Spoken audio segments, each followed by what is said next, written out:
they've proven it over the course of the year. And Gonzaga's done it the entire year, obviously. And then Illinois, you really look at what they've done over the last 2 months. It's impressive. Nobody's had a stretch like they've had in these last 2 months.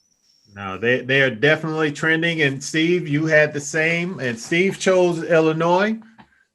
So Big Dog, and don't matter if this is a U of I podcast. I'm not gonna put some extra salt on there for no.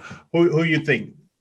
I hit on it just a little bit, and yes, I think Kofi is the guy that would give Gonzaga fits. I don't think they would match up well with him. I think Illinois could get after their perimeter a little bit and defend them. And then we talked about you got to win different ways, and Illinois can run with them. This is a team that would enjoy getting up and down, but they could also get stops when they need to. And I think physically they could get into Gonzaga a little bit.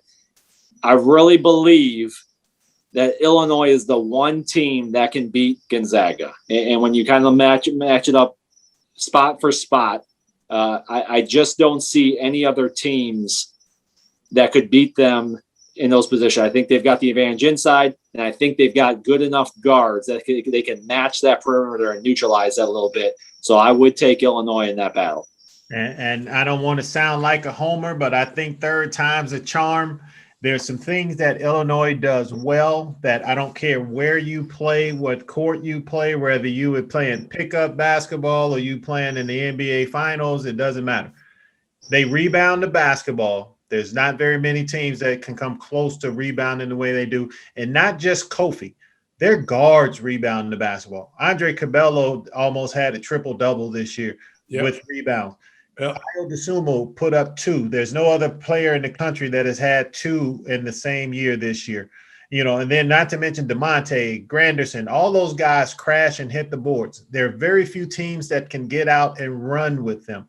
Ayo Dosunmu in the open court, you guys cover nationally, I cover here. I don't know anybody that gets out like him in the transition and finishes like him. Not this year.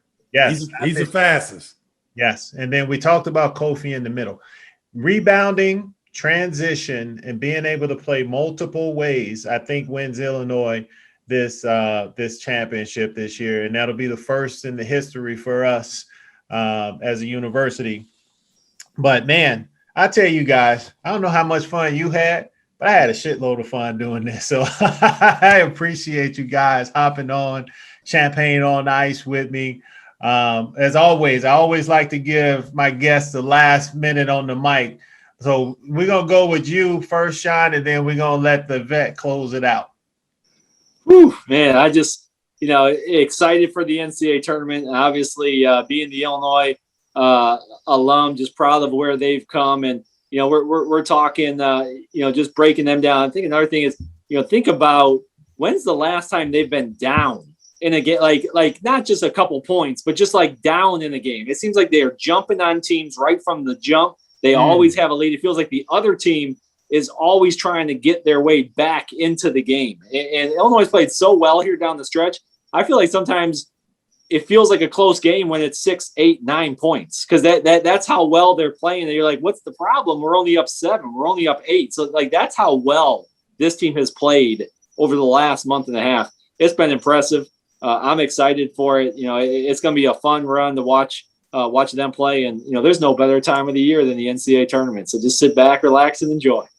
No, sir. Yes, sir. No, Sean, that was a great observation. I would say this, is that, of course, I'd love Illinois to win a national championship, but the Big Ten needs to win a national championship this year.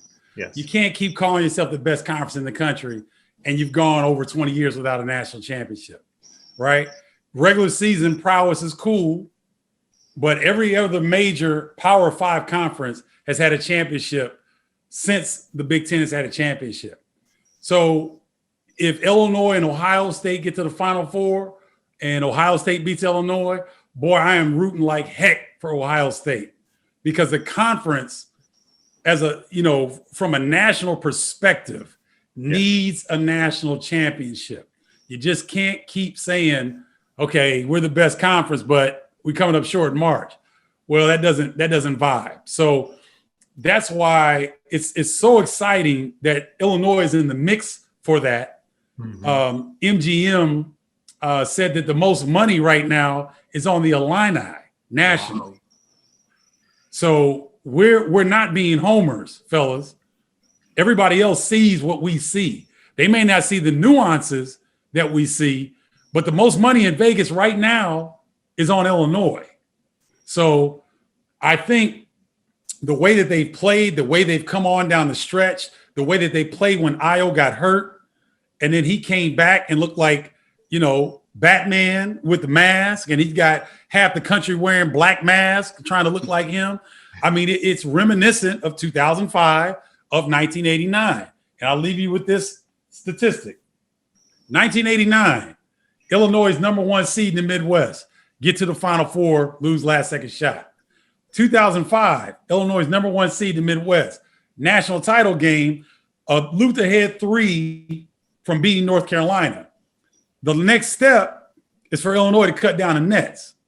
And they have the team to do that. And they're playing as well as any team in the country. So I expect them to cut down the nets in Indianapolis. And I'm going to put this out there. 16 years in between each one of those. I like that. I like the way the direction that arrow is going.